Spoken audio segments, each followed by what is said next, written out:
Oi, gente, seja bem-vindo ao nosso quarto episódio do podcast Ressignificar.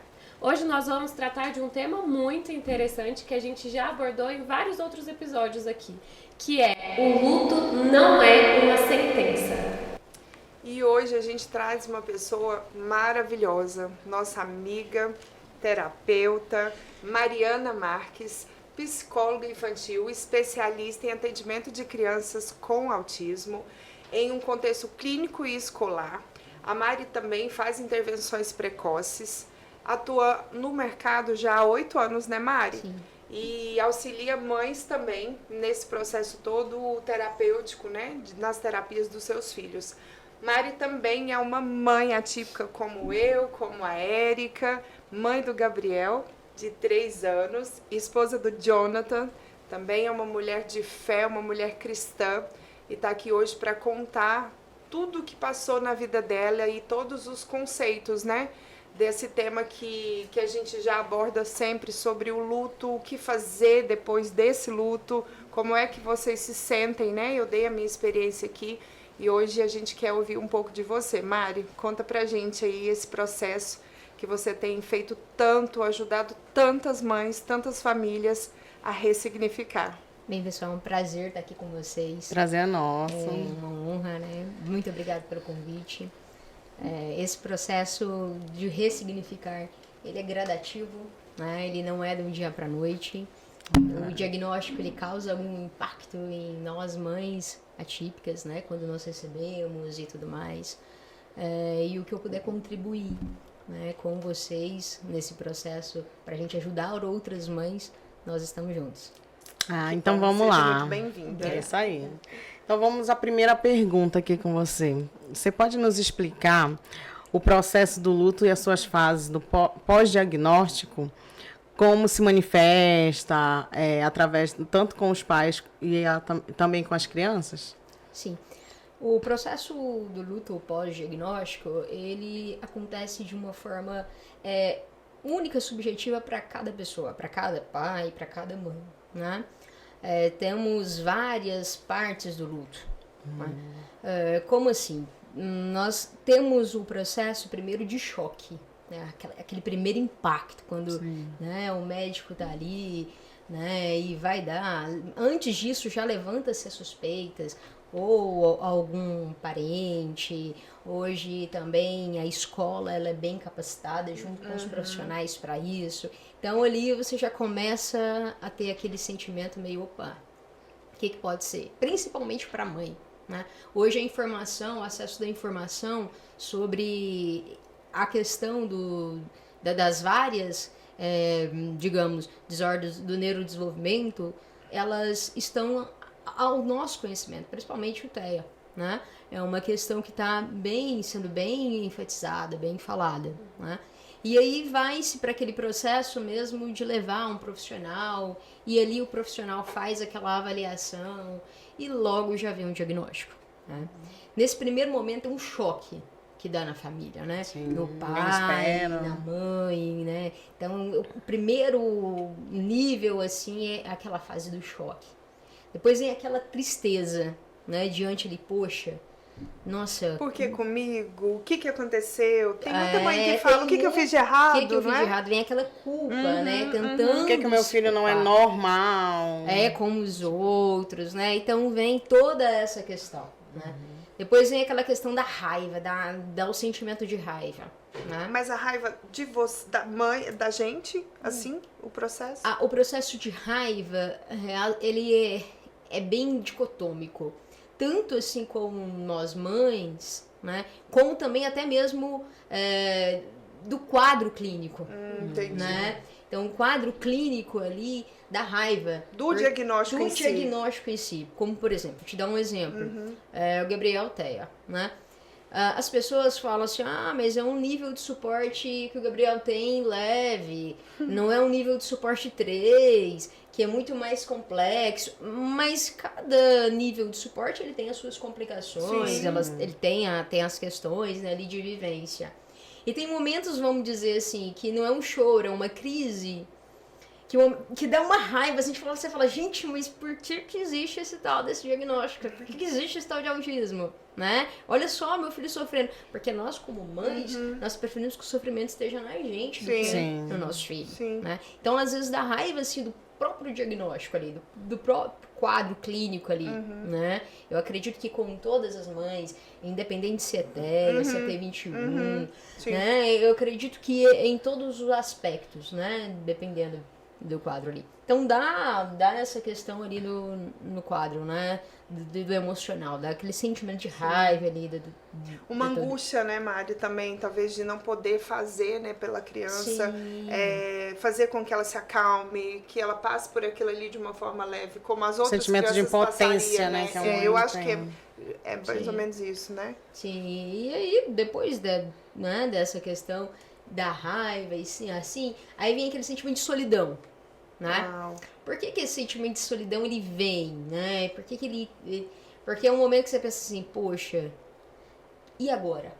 Né? Vem os medos. É um momento que você tá ali, nossa, um medo, como que meu filho vai estar no futuro? Como que vai acontecer ali? Será que vai desenvolver? Será que vai desenvolver? Será que vai falar? Será como que vai ser o futuro dele lá na frente? Quando eu não estiver mais aqui?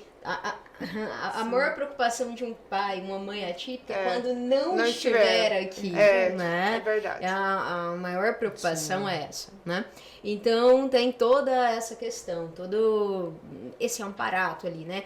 E nessa solidão também vem aquela questão que muitos pais, né? Eles abandonam as mães, né? A família às vezes dá uma afastada. Então tem toda essa questão ali desse processo de solidão, né? E depois vem aquele enfrentamento, né? Você vem e fala, poxa, tem que enfrentar a questão ali.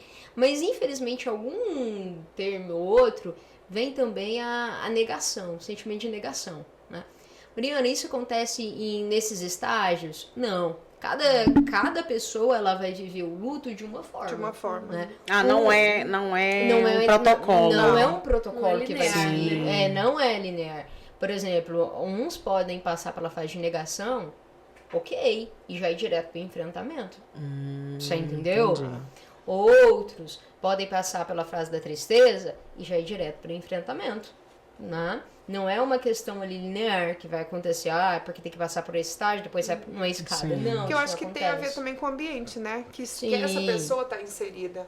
Eu acho que nesse ambiente, nesse processo, o perfil, né, da mãe, o perfil os fatores ambientais ali, o que cerca essa mãe, o que a Mari falou é importante sobre a ausência do pai, né? A mãe se vê perdida naquele processo todo. E agora eu tenho filho, tenho que sustentar, não tenho o que fazer e eu não tenho ele aqui, ela não tem nem gente para conversar. Então eu acho que o processo é aquele que a gente falou da outra vez, né? Independente do diagnóstico, as dores são as mesmas, mas em potencialidades às vezes diferentes, né? Porque depende de um todo, né? É muito interessante ouvir falar, porque eu não...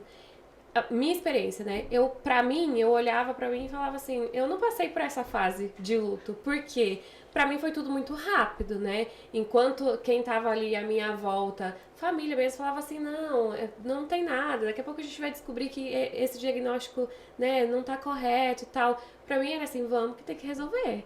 Então, se tem alguma coisa, eu preciso ver como é que eu vou estimular. Mas agora, te ouvindo falar, eu percebo que eu tive algumas dessas fases, não necessariamente nessa ordem, né? E naquele momento em que eu acabei de receber o diagnóstico, mas sim, eu tive. É muito comum a gente, até hoje, né? Você se pegar em alguns momentos com raiva do diagnóstico. O que mais me pegava nas situações e ainda me frustra é eu ver o meu filho em crise, às vezes sofrendo, na época ele não falava, né? Então ele chorava, gritava pela casa e eu não sabia o que fazer. Eu não tinha o que fazer para ajudar aquela criança. Nada acalenta, né? Nada. E não tinha informação também, ainda não tinha intervenção, não sabia o que fazer mesmo.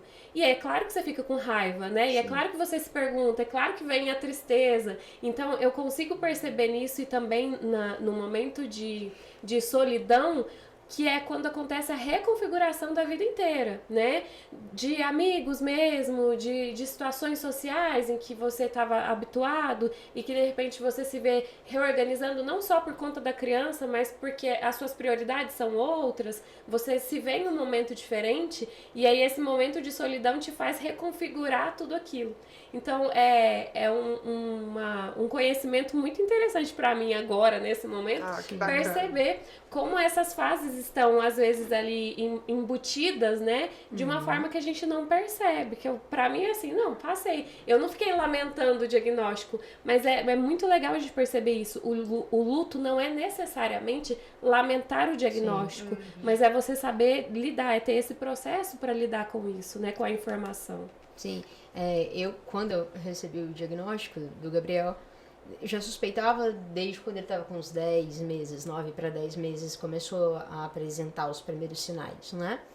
E é claro que a gente ouve aquela, é coisa da sua cabeça, você tá vendo uma coisa onde não tem e você tudo trabalha mais. muito com isso, você trabalha muito você com tá confundindo.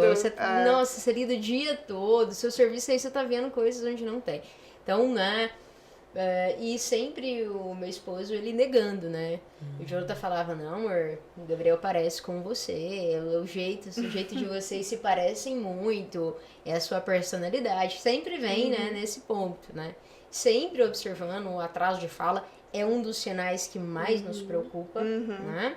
Que a gente fala, gente, mas não tá falando, nossa, mas a fala não tá vindo, e como que vai, e tal, né? E quando a escola levantou as hipóteses, né, então de veio pela comportamentos, escola. não veio pela escola. Ju, quando a gente tava assim, eu falei pro Jonathan, falei, amor, nós precisamos levar o Gabriel no médico. Né? Você teve o start. Tive. Aí ele falou, não, é só socializar, é só a gente levar no parquinho ali. E aquelas reuniões trimestrais que as escolas têm, né, de passar como que tá o desenvolvimento da criança e tudo mais. Aí a escola passou, falou, olha, Mariana, você já observou isso? Você já observou aquilo? Você já observou aquilo? E o Jonathan junto, foi a primeira reunião que ele participou junto comigo. Entendi. Né? Eu online por causa do trabalho e ele presencial, porque se eu fosse presencial, o Jonathan não ia. Né? Então eu não desmarquei o trabalho para propositalmente ele ir presencial, para ele escutar o que eu já estava escutando de indícios, lendo relatórios, né? Apresentando para ele e ele negando ali, falando, sempre vem aquela justificativa, né? É o processo da negação, ali, né? E aí a professora, Mariana, você já observou isso? Mariana, você já observou aquilo e tal? Eu falei, E aí o Jonathan fala, o Jonathan na hora entrava e falava, mas é porque ele anda na ponta dos pés só quando ele tá correndo e não sei o que tem. Sempre aquelas justificativas. A Mariana vê coisa. Não posso nem falar essas coisas, não pode falar pra Mariana porque ela lida com isso o dia inteiro, então ela vai ver coisa do Gabriel e tal. Me lembro como se fosse hoje. Saí da reunião, ele terminou a reunião, ele me mandou um áudio falando assim pra mim, amor, é o seguinte, o Gabriel só precisa da gente levar ele no parquinho pra socializar. Uau! Pai sendo pai. Certo. Pai sendo pai. Eu peguei e liguei. Eu falei, amor, até quando você vai ter que querer enganar as evidências? Uau. Agora chega. Agora não é só nós que estamos observando. A escola agora me deu um aval pra mim ir além.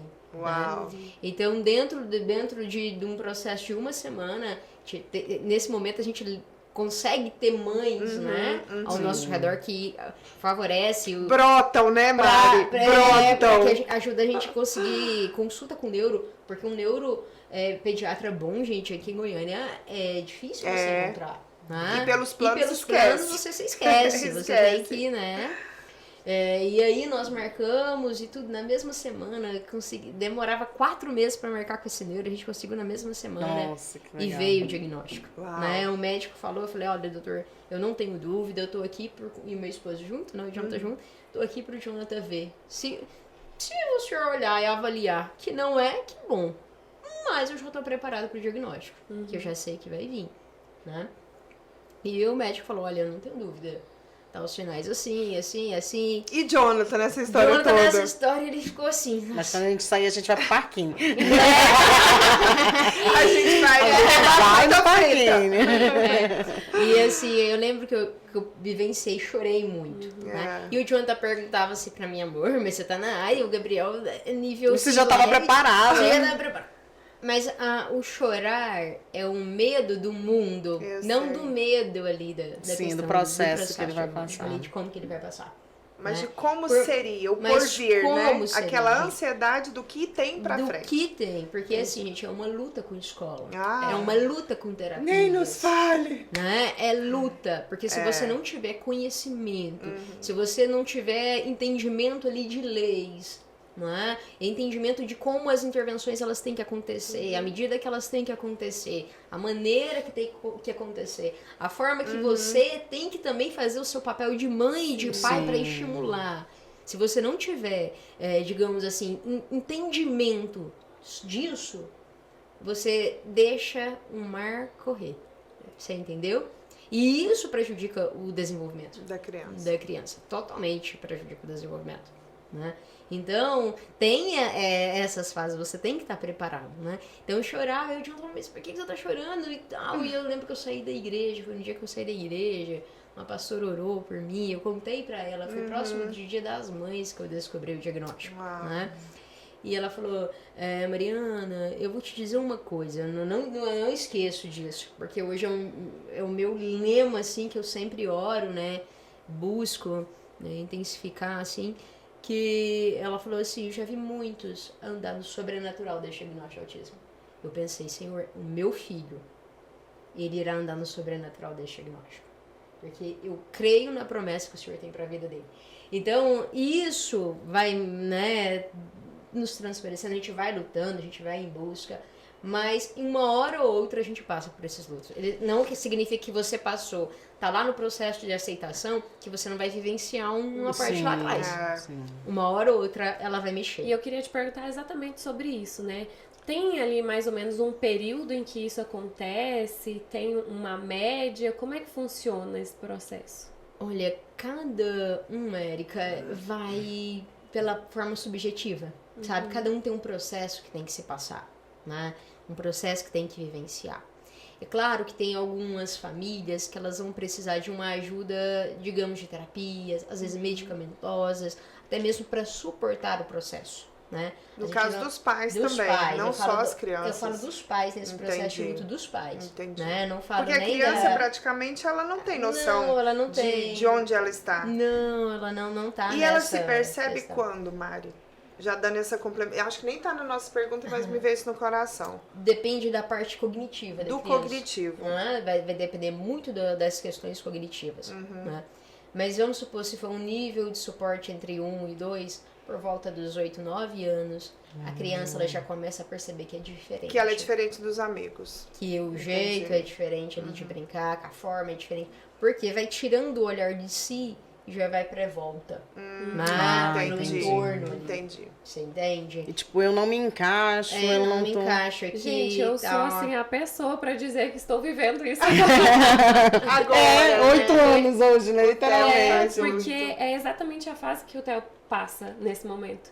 Porque até então, ele ia atrás, ele gosta muito de socializar, né? O Theo teve o período de que ele não gostava e quando ele teve o clique, o negócio dele é que ele quer estar com gente o tempo inteiro, mas ele Sim. não sabe o limite disso. Isso é até legal da gente dizer, né? Porque quando a gente fala de autismo, todo mundo acha que a pessoa não quer estar ali perto de ninguém. O Theo é o oposto, ele mas quer estar existe os perto de extremos, todo né? mundo. De todo o tempo. E ele não sabe qual é o limite de falar assim, não, agora cada um pra sua casa, agora vamos parar. E aí ele fica nessa situação, né, de que eu tô vendo as crianças brincarem de um jeito que talvez eu não entendo, e aí ninguém quer brincar comigo, porque do jeito que eu brinco eles também não entendem. Não entende. Então ele tem sofrido com isso, sabe? E não tá se adaptando em alguns momentos. Exatamente por isso, porque ele tá percebendo que o entorno é diferente. E aí ele já tem noção, né, do que ele é autista e tudo mais. A gente conversa sobre isso, porque também, né, ele precisa se identificar. Então tem alguns momentos que ele fala assim, eu não queria ser autista. Outros ele usa isso como Uma como desculpa. uma muleta mesmo, assim, como um apoio, né? Porque ele fala assim, eu sou autista, então eu não consigo fazer, sabe? Mas eles são muito. Assim, bem na danadice mesmo, assim, sabe? Não, mas eu sou autista, eu não consigo. Cria vergonha até. Você dá conta. Você é capaz, igual com a Mariana, você é capaz.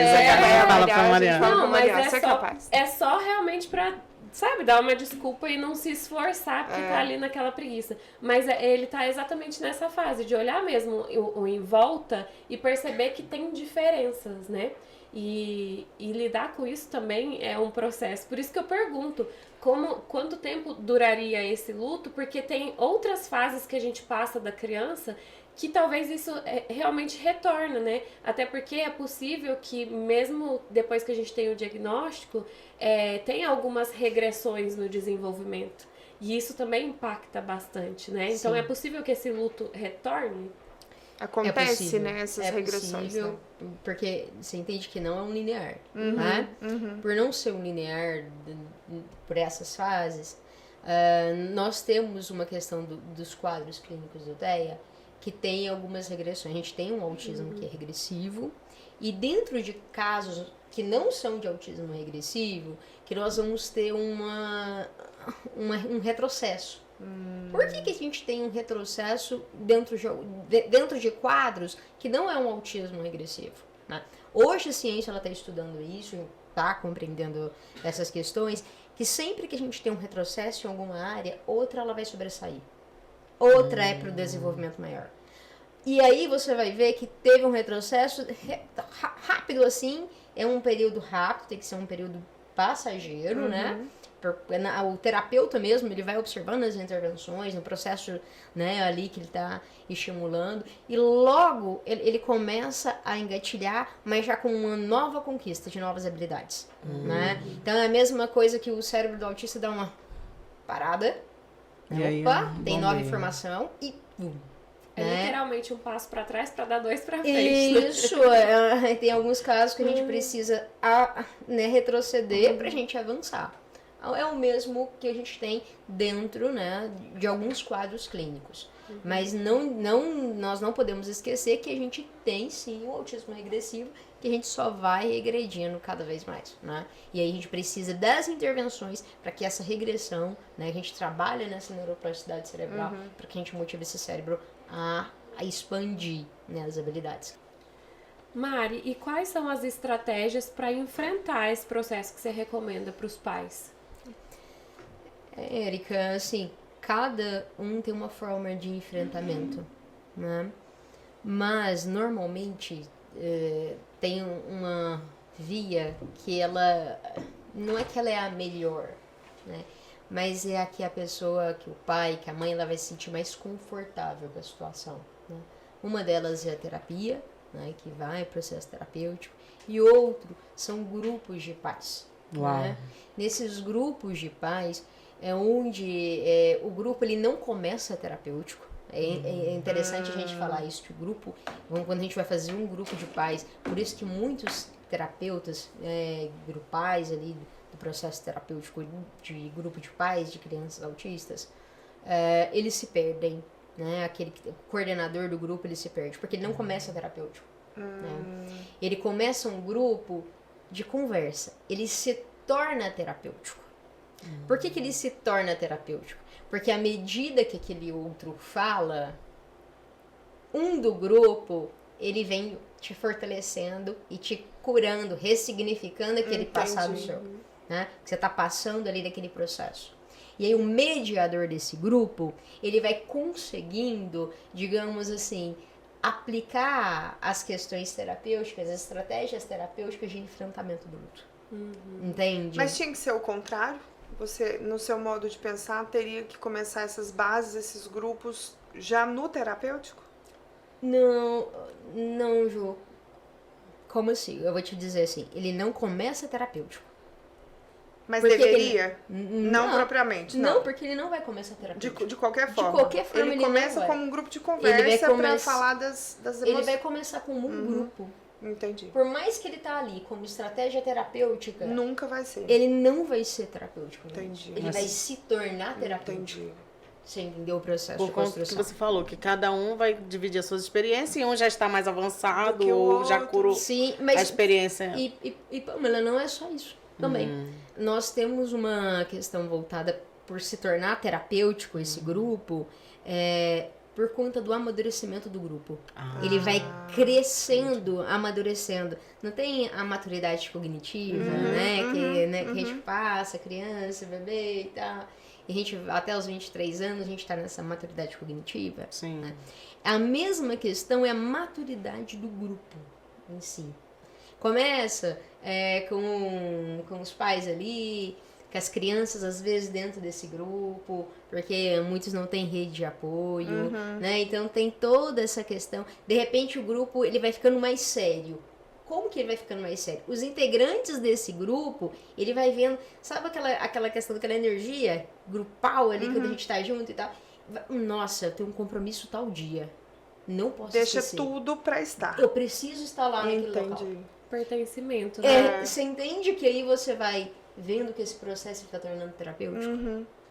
Mas o que impede dele tornar terapêutico? A frequência, né? Porque a gente tem grupos que começa e não é frequente, né? As motivações daquele grupo ali, elas estão totalmente dicotômicas, né? Afastadas. Então, essas são algumas barreiras que dificultam esse processo. Então, a gente tem que estar ciente disso, né? E às vezes aquele coordenador do grupo não está sabendo conduzir para o contexto que deve ser conduzido. Mariana, mas como assim? Quando a gente inicia um grupo, ele não se torna terapêutico no início, ele vai, né? Não é terapêutico no início, ele se torna terapêutico ao decorrer do tempo. Né? O coordenador daquele grupo, digamos, o terapeuta ali, ele tem que saber conduzir ao ponto de dar voz a todos. Mariana, mas não é todo mundo que vai querer falar. Mesmo aquele que não fala, ele tem que se beneficiar daquilo que é falado. Entende? Sim. Então, o terapeuta ele tem que ter aquele olhar e falar, opa, nossa, olha, compartilhando isso, aqui pode ter pessoas que estejam passando por isso. Você entende por quê? O coordenador, ele sabe, ele tem que saber, ele tem que entender ali o que aquele grupo, à medida do tempo, ele está passando por um processo que ele já está falando, as pessoas daquele grupo já estão falando um tempo. E tem aquela pessoa que não fala, né, que é mais tímida, mas ela vai. Ela tá ali, então, porque tá fazendo um bom efeito. Mas o coordenador, ele tem que, ele não tá falando. Observar. Ele é um mediador, na verdade, né? Tem que ter essas nuances, sabe? Essas percepções para que se torne terapêutico. Então, eu acredito que esse processo ele é muito importante. E hoje as mães das crianças que eu atendo, hoje eu vejo assim, nós como mães, né? E é uma experiência também, eu falando como profissional na área. A mãe, ela se sente acolhida quando ela tem segurança no profissional. Sim. Quando aquele profissional passa confiança. Quando aquele profissional sabe o que ele está fazendo. Sabe aonde o filho dela pode chegar. Apresenta resultados ali. As estratégias de intervenções são ali eficazes. Aquela mãe fala, opa, aqui eu encontrei uma âncora. Encontrei um apoio. Eu encontrei um apoio. Então aqui pode ser que vai para um novo estágio. Você entendeu? É por então, isso que consegue. Tice fala muito sobre isso, sobre essa questão da rede de apoio dentro das terapias. Que ela não, no dia que ela deu a palestra lá do workshop do ano passado, você ainda não estava, ela mostrou foto de todas as terapeutas fazendo parte da vida dela como uma rede de apoio. Achei isso tão bacana e tão benéfico, porque se ela citou é porque o terapeuta realmente foi importante. E é tudo isso que o Instituto, né, Mari? A Mari tá fundadora do Instituto agora, e acho que a vertente, me corrija se eu estiver errada, é justamente pautar essas mães, né? Para que as mães se sintam abraçadas, que elas se sintam acolhidas em todo esse processo. Porque a gente tem essa dúvida, será que essa terapia tá dando certo? A gente sempre comenta muito sobre isso. Nossa, será que eu tiro? Será que tá na hora de mudar? Será que a gente não tem que... Antes, a minha concepção com a Maria era, tem que fazer isso pro resto da vida. Mas não é. Às vezes você tem um outro processo. É importante mudar os terapeutas, é importante você mudar as terapias para que avance, né, o desenvolvimento de uma outra forma também. No caso do T21, por exemplo, eu percebia que Maria ficava muito com um único terapeuta, ela meio que, tipo, já tô aqui, já sei. Zona de conforto. Já zona de conforto. Toda vez que mudava, ou mudava o processo da terapia, ela deslanchava. Acontece muito também no comportamento do TEA, né? Ju, normalmente o terapeuta, ele não pode ficar acomodado, né? O problema de uma intervenção que ela não está tendo avanço ou não soube fazer uma avaliação das habilidades que precisam ser estimuladas, né, ali, ou o terapeuta está na zona de conforto. E se o terapeuta estiver na zona de conforto, a criança ela vai estar na zona de conforto, por quê? Por que a gente fala que o terapeuta está na zona de conforto? Porque, nossa, eu já sei o que ele gosta, vou fazer só o que gosta, pra não frustrar, pra tudo mais dar fácil, certo, né? e vai ficar tudo bom. Ele gostar de estar aqui, aí tá tudo também ótimo. beneficia. Vai vir. Tô recebendo do mesmo jeito e pronto. Tô adquirindo E ali. é muito subjetivo a gente perceber o avanço das crianças nesse desenvolvimento. Porque a gente tá Então, dentro do processo, né? Você exato. olha e fala, mas não consegue. Não é uma coisa que dá pra medir, né? Tava 2 passos atrás, agora tá 2 passos à frente. E também é um processo que é longo, que é moroso, que não dá pra gente avaliar em 1, 2 semanas, né? De jeito. Então leva um tempo maior. Eu achei muito legal hoje, escutando na terapia do Theo, uma terapeuta entregou a criança pro pai, né? E ela falou exatamente isso. Ela falou assim, olha, hoje eu tentei frustrar ele de todas as formas que eu podia. Bacana. E ele conseguiu se concentrar. Ele respirou, ele que conseguiu. legal. Então eu achei muito bonito, sabe? Porque é exatamente o oposto. Ela não estava numa zona de conforto, pelo contrário. Ela percebeu que aquilo que frustrava ele antes não frustra mais e tentou outras coisas para ver como ele lidava com isso. Ou E seja, ainda o assim ele nível a mais conseguiu. agora, né? É incrível. Agora olha o quanto isso é relevante para a criança. É maravilhoso do que ela ficar só ali sendo agradada, né? O tempo inteiro. Sim, o terapeuta ele tem que sair. O terapeuta que está na zona de conforto, a intervenção ela pode sofrer uma queda assim gigantesca e prejudicar o desenvolvimento da criança, né? Então o terapeuta ele tem que sair da zona de conforto. Porque você saindo, o terapeuta saindo da zona do conforto, a criança que ele está assistindo vai sair da zona de conforto. Vai mudar comportamento. Vai, não é, aprimorar comportamento. Mas é claro que sair da zona de conforto não é ir no ápice do estresse. Sim. É uma saída e uma volta. Por quê? Porque a gente sai, da zona de conforto, a criança ela se sente um pouco desconfortável, a gente já traz ela pro conforto dela. Porque senão desregula. Porque senão ela vai desregular, ela vai entrar em uma crise. Aí Ela vai ligar também ao processo, não quero mais fazer isso. Não quero mais fazer isso, isso tá chato, isso tá ruim, né? Então o terapeuta, ele tem que saber ler a criança, ele tem que ler. Por isso que orientar também a família sobre essa leitura da criança, né? É importante. A observar ali a como a gente aproveitar as estratégias naturais ali do meio para poder intervir, né? Então essas questões elas são totalmente válidas. E é uma coisa que eu acho mais complicada é o que você acabou de falar. A gente no processo todo, né, de estar, o terapeuta nos mostrar o que está acontecendo, não são todos. Quantas vezes me entregavam Maria e não falava nada. E aí você tava tão cansada que você também não perguntava. Porque a gente tem que se olhar nesse momento. Você fala assim, você só quer ir embora. Você não quer fazer mais nada, você só quer ir embora. E o quanto hoje eu já percebo que é importante esse perguntar. Então, tá cansada?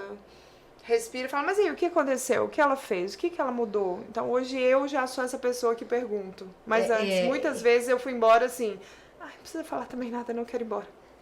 Não, Ju, isso é o que... Acontece. Acontece. E o Jonathan, ele hoje, na nossa realidade, ele acompanha mais as terapias do que eu acompanho as terapias do Gabriel. Até mesmo para ele estar mais, né, por dentro. Então, a gente tem essas divisões de papéis, né? Então, a gente faz o revezamento, mas ele tá mais à frente, né?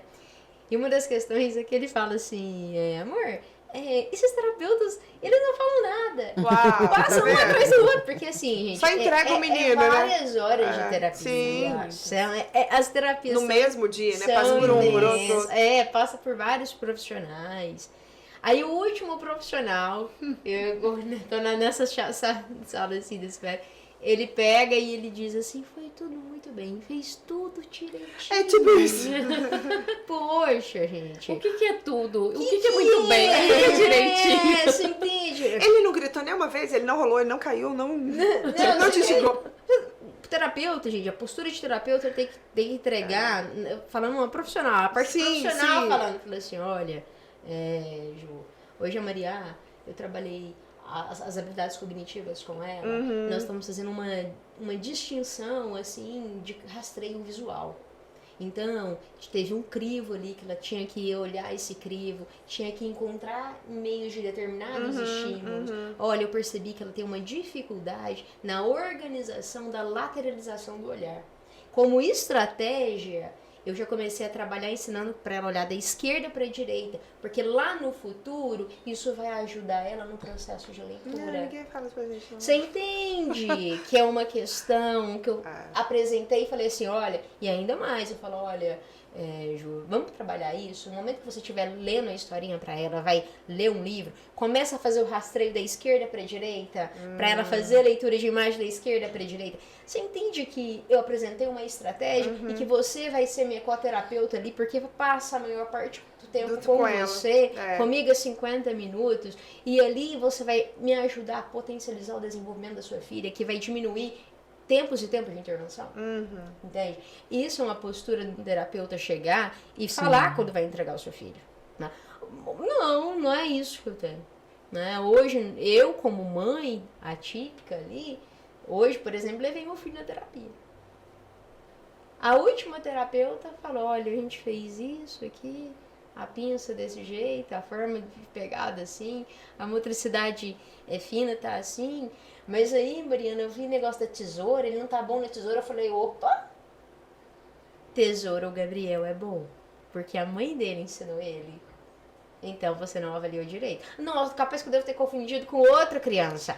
Você entende que isso acontece? Porque quando a mãe, ela entende do processo ali, eu falei Você pra não ela, aceita qualquer quando você questiona. resposta. Você não aceita eu qualquer sei, coisa. entendeu? Mas aí é onde que mais pega, porque assim, nem todo mundo, nem todas as mães, elas têm um conhecimento que Mari tem por ser profissional, Sim. eu já tenho porque Pela estou na área, na experiência, e você também. Então a gente vem, e é uma das coisas que eu fico pensando muito sobre isso.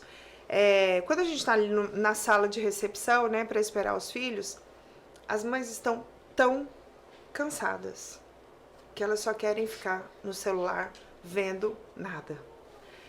Quando a terapeuta chega, e ainda tem essa, tira aí 10 minutos da terapia do menino para vir dar explicação de uma coisa nada a ver. A mãe tá só assim, ó. Ah, que legal, que lindo. Tipo, entrou aqui, ela voou. Eu tô falando porque eu fui essa mãe um dia, que eu tava muito cansada, que eu falava assim, nossa, mulher, cala a boca, quero ir embora. Tipo isso. Então, é uma das coisas que depois as mães lá na frente não entendem porque as crianças não desenvolveram em determinado momento. Sim. Agora, também não julgo, não culpo, porque não é fácil para essa mãe. Aí vamos voltar lá na mãe solo, Sim. que tem que trabalhar, conseguir o dinheiro para pagar o aluguel, pôr comida dentro da casa, buscar menino e ir para terapia e tudo, ainda escutar, tudo, ainda ser a terapeuta. Em casa. Em casa. Era uma das coisas que me frustrou muito no início, porque Maria não andou no tempo que tinha que andar, não falou no tempo que tinha que falar. Só que tudo a gente tinha que estimular. Estimular uma criança a girar, engatinhar, rolar e tererê. E não é fácil. Não é fácil. Primeiro que você faz, você não sabe se você tá fazendo direito. Segundo, o menino rola de qualquer jeito, aí você vai toda feliz pra terapeuta, rolou. Não, mas ele rolou errado. Mas como é que rola? Né? Como é que é esse processo? Como é que é? Qual que é o certo de rolar? Tem jeito certo de rolar?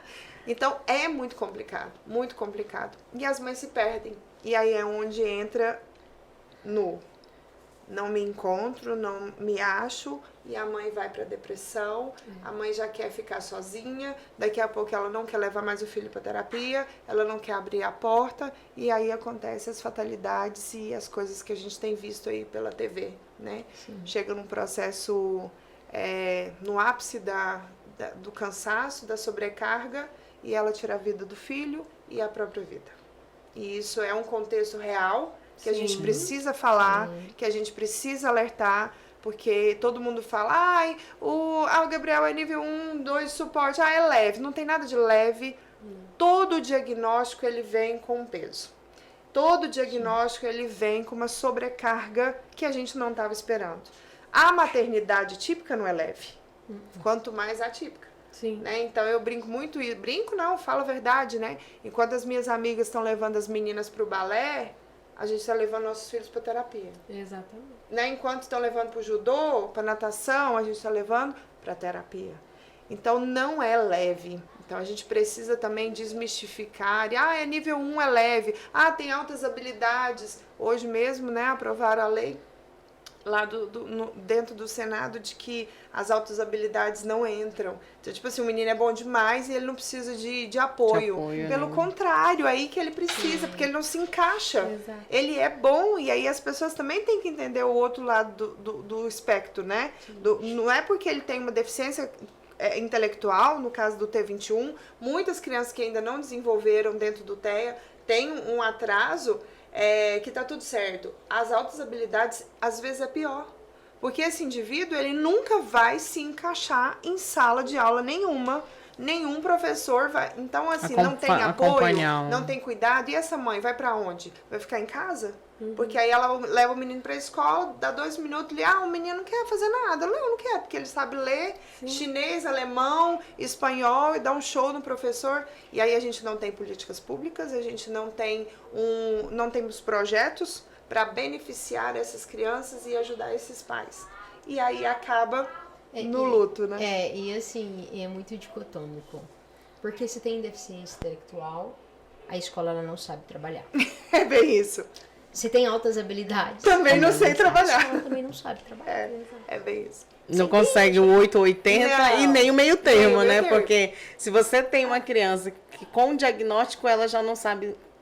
Ela trabalhava com a criança sem o diagnóstico. Mas quando ela se tem o diagnóstico, ela já não sabe o que fazer. Mais o que fazer. Aí eu digo, gente, não entendo. É complicado. Eu falo que a gente vai vivenciar... as pessoas, você tá muito pessimista. Eu falo, não, pelo contrário, eu preciso ser otimista em achar que os nossos filhos vão ter um dia, uma manhã melhor, mas não dá para eu fechar os olhos e dizer, tá tudo lindo. Gente, a inclusão é só lei. Se a gente for bater o martelo mesmo, é lindo a lei da inclusão, é lindo o direito das pessoas irem e vir, mas ele não é respeitado. São só artigos e incisos que está ali na Constituição, nas leis, que tem que acontecer e não acontece.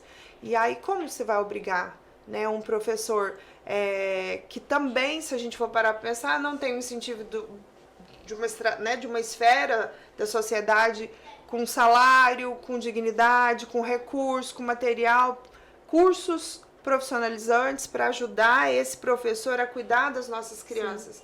Aí ele está lá naquela... No letramento do magistério, em que o menino agitado, o menino vai ficar de castigo, amarra o menino e pronto. É o que a gente tá vendo na TV todo dia, amarrando as crianças com autismo. Por quê? Porque ele não consegue ficar quieto. E aí? Isso vai continuar? Aí cadê a lei, né, dos direitos humanos? Gente, enfim, eu sou a polêmica dessa história aqui toda. Se tiver que falar, eu vou falar. Mas é a realidade, né? A gente precisa ser voz para isso. Nosso país, ele ainda é muito... E não é somente nisso, né? Eu acho que muito das leis, muito dos direitos, né? É como a Mariana tem falado. Se você não tiver o conhecimento do seu direito, você passam por cima de você e você fica só aceita. Então, assim, é algo que, por isso que foi a criação desse podcast, justamente para eu ter voz, justamente para quê? Para explicar, porque hoje uma mãe tá te assistindo a gente aqui, não sabia que ela deveria, sim, exigir uma resposta do terapeuta do filho dela. Hoje, quem sabe, amanhã, na terapia de amanhã, as mães vão dizer, eu vi no podcast significar. Se a gente vai ser cancelada, a gente não sabe. Mas a gente Mas eu quero que os terapeutas me digam, um por um, tá? Se eu passei por 5 terapeutas, eu quero... Gente, pode cobrar. Dos 5 terapeutas, tá? O resultado do seu filho. Se às vezes o terapeuta tá com um atrás do outro, poxa, pode mandar num grupo ali, manda um áudio, manda um áudio, fiz isso, gente, potencializa e tal. Hoje, teve uma fala sua, Ju, que eu acho muito interessante, né? É que o terapeuta, quando ele vai trabalhar com a mãe ou o pai com a terapeuta, né? Ele acha que, assim, todas as estratégias que ele tá usando ali tem que jogar porque é obrigado. E a gente nem sabe fazer. Poxa, não é Muito assim. difícil. É. Pro pai executar, você tá falando? Sim, você sim, não- tem a você não tarefinha faz. de casa. Você não eu queria a faz morte. desse jeito. Você quebra, fragmenta. Entendeu? Por exemplo, aqui, deu um exemplo básico. Olha, pega um livro e na hora que tiver no momento de leitura, vai só fazendo isso, a lateralização desse olhar, do rastreio visual da esquerda para a direita. Você entende que é uma tarefa simples? No momento de leitura que ela estiver ali, Já pronto, ajuda. já ajuda. Mas você acha que explica? Gente, olha, pra deixar bem claro, a gente não tá generalizando. Gente, não tô falando mal dos meus terapeutas. Mas eu tô dizendo que nesse processo de 10 profissionais, né? anos... E profissionais. a gente Que passa existe. por um Sim. monte, né? Tem, principalmente na esfera pública, né? A gente passa por muitas mudanças. Outro problema, a criança, na hora que ela consegue acompanhar o terapeuta, já mudou de terapeuta. Maria teve muito isso no início, que a hora que eu conseguia decorar o nome da moça, no outro já era outra. Rotatividade. Nem se despediu. Não, nem despediu de mim. Nossa. Então era complexo, né? A gente precisa sempre realmente estar antenado para essas questões, né? E quais são as práticas de autocuidado que você recomenda para os pais? Bem, as práticas de autocuidado é a primeira coisa, principalmente a mãe, né? Que hoje nós sabemos que a sobrecarga maior é a mãe, né? Ou aquela que faz o papel materno, né? É que tem muitas avós, tias, né? Que também fazem esse papel. É olhar para si, né? Como assim olhar para si? Fazer coisas fora daquela rotina de terapia, rotina ali de estudo, às vezes sair, assistir um filme, digamos, conversar com os amigos, se permitir. Por quê? Porque mesmo diante a esses afazeres, assim, essas práticas de autocuidado, né, que tem sobre si, de olhar para si, de analisar, não é? A mãe ela se sente culpada. Poxa, eu tô aqui me divertindo enquanto meu filho, nossa, eu deveria estar com meu filho, né? Muitas das vezes nós como mãe, Essa autossabotagem, né? a gente vê uma hora ou outra nesse tipo de pensamento, né? Então, temos que ter esses momentos não de, tipo assim, de culpa, né? Sentimento de culpa. Nossa, não poderia estar aqui. Não poderia estar fazendo isso. Então, o autocuidar é ter momentos para si, olhar para si, né? Tá tendo muito essa questão hoje nas redes sociais. Você já olhou para si hoje? Você já avaliou você hoje? O que você fez de bom para você hoje? Sim. Né? Então tem toda essa questão, né? Tem todo esse processo que a gente precisa nesse autocuidar, tá envolvendo em si. É uma preocupação consigo mesmo. Né? Não é que você vai deixar de preocupar com o filho, não. Mas nesse espaço a preocupação é consigo. Né? É um momento que às vezes que você tem reservado em uma oração, no seu momento ali de devocional, que te faz sentir bem. É um momento que você tá lá saindo com as suas amigas, amigos. Lendo, né? Mas não que seja só da área, porque tem muitos, né? Que vai só pra área. Outras leituras, né? Que vem... Um romance, né? Um romances, suspense. Tem muitos que gostam de assistir séries, né? Filmes, passeio em parque, enfim, é uma atividade física, né? Fazer algo pra si, né? Pra que você se cuide, né? Porque a gente não tem que cuidar só do outro, a gente também tem que cuidar de quem cuida. Por isso que eu acho que de todas as pessoas que passaram aqui, principalmente as mães, foi uma das coisas tratadas, né? Sim. Que antes do filho e antes do diagnóstico, existiu a Mariana, existiu a Juliana, existiu a Érica, existiu a pessoa em si, né? Então, assim, é para ter aquele momento de qualidade para si, né? Lembrar do que você gostava de fazer antes de ter um diagnóstico ou de ter um filho, né? Eu creio que tem que ser... Eu essa acredito pegada. que ressignificar que a gente faz algo pra gente não anula aquilo que nós fazemos pros nossos filhos. Sim. Né? Não significa que porque eu tenho um momento meu eu não tô fazendo nada pro meu filho. E isso é muito visto também na sociedade, né? Sim. Quantas vezes uma mãe sozinha, a pessoa não pergunta, com quem ficou a criança? Nossa, e cadê seu filho? Quem é que tá cuidando? É muito comum isso. Essa cobrança. Já é muito difícil uma mãe se livrar da culpa de ter um momento pra si. E ainda quando ela faz isso, quando ela tem coragem de enfrentar, ela ainda tem uma chuva de julgamentos, né? Então vem as coisas muito atreladas. Então é saber que nada daquilo que você faça pra você, desses momentos que você tem pra si mesmo, vai anular as coisas que você faz pro seu filho. Verdade. Sim. E justamente tomar cuidado, que é até o nosso tema hoje, né? Que o luto, ele não pode ser uma sentença. E essa Isso. sentença não é uma sentença do diagnóstico para o filho, mas é uma sentença para a sua vida. Né? Existe vida antes do diagnóstico e depois dele do mesmo jeito. A única diferença é que você vai criar outras estratégias para que você consiga passar. Então, você tem que, dia dos namorados, dia do marido, dia do casamento, tem sim que dar um jeito de ir lá, deixar o filho com alguém, se tiver uma rede de apoio, porque a gente precisa pensar também sobre isso. Eu não tenho uma rede de apoio, eu não tenho minha mãe. Tá, mas tem uma amiga, às vezes tem uma tia. Você não é uma pessoa sozinha no mundo, no universo, que você não conhece ninguém que poderia ficar com seu filho pra você sair, namorar, assistir um filme, né? Então é importante pensar também sobre isso, que não é uma sentença, é só um novo olhar. É um recomeço, é um ressignificar, um novo jeito de se encontrar dentro desse contexto todo. Sim. Pelo menos é o que eu penso e o que aconteceu comigo, né? E é um acontecimento recente. Quero dizer, deixar isso bem claro também. É uma evolução. É uma evolução. Né? Não, e já para pegar esse ensejo da Juliana, quero te fazer a nossa pergunta final, Mariana. Para você, o que é ressignificar? Ressignificar é nós encontrarmos alguma motivação, uma forma, né? É o processo, tipo de resiliência em si, mediante aquele processo que você está vivendo, né? Uma das formas em que eu me ressignifico, né, que me ajuda nesse tempo muito, é o momento que eu tenho com o Senhor. Uau. Por quê? Porque é a forma onde eu renovo as minhas energias, sabe? É onde, às vezes, pela correria do dia, às vezes até mesmo pelo falar, né, do outro, pelo julgamento do outro, é um momento que eu tô no secreto, né, com ele. E nesse momento no secreto, ele me reafirma a identidade que eu sou nele. Isso. E nisso eu vou ressignificando cada processo, né, cada passo. Não acontece da noite pro dia, né?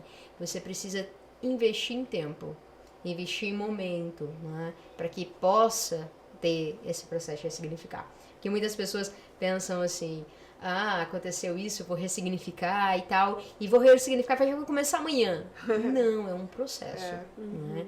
O processo de ressignificar, ele é gradativo, ele não acontece da noite pro dia. Ele vai se ressignificando gradativamente, você vai dedicando tempo, dedicando momento ali. Então, o meu ressignificar é um tempo que eu tenho com o Senhor. Tiro as manhãs, eu gosto das minhas primeiras horas da manhã, quando eu acordo, de ter esse momento. Porque é ali onde eu abasteço meu combustível para me dar conta do dia, da semana, dos meses, do ano, né? E dessas questões. Isso aí. É bem isso. É isso aí. Bom, eu gostaria de agradecer muito a sua presença aqui. Eu acho que foi extremamente rico. Eu aprendi demais. Tenho certeza que muitas outras pessoas vão se beneficiar disso também. Se amanhã a gente tiver 2 mães cobrando terapeuta, A gente já sabe. já valeu. Terapeutas, a gente está ajudando vocês, viu? A gente está ajudando vocês a melhorar o profissional. Eu só acho, É, porque é um processo. Sim. De evolução, né? Tudo bem pro... Não é nossa culpa, tá, propósito, né? gente?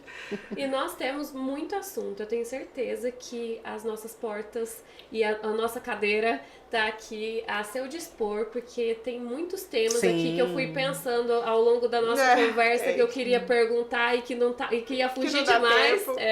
Então eu tenho certeza que a gente vai ter outros momentos aqui para falar mais sobre isso. Obrigada pela sua disposição. Eu agradeço também a oportunidade.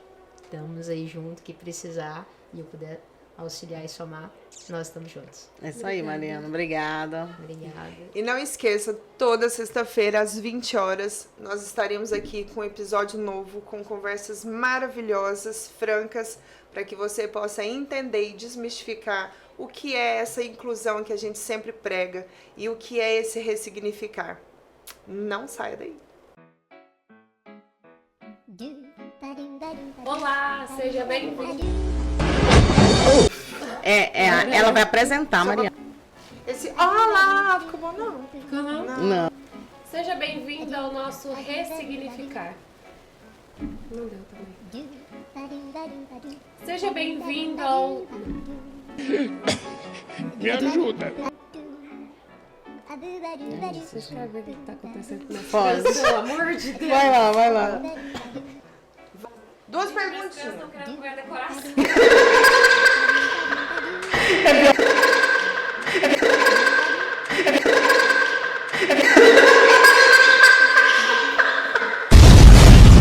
Agora eu estou perguntando das bolinhas que ficam dentro do vaso. Meu filho, não, isso não é Fome, mano.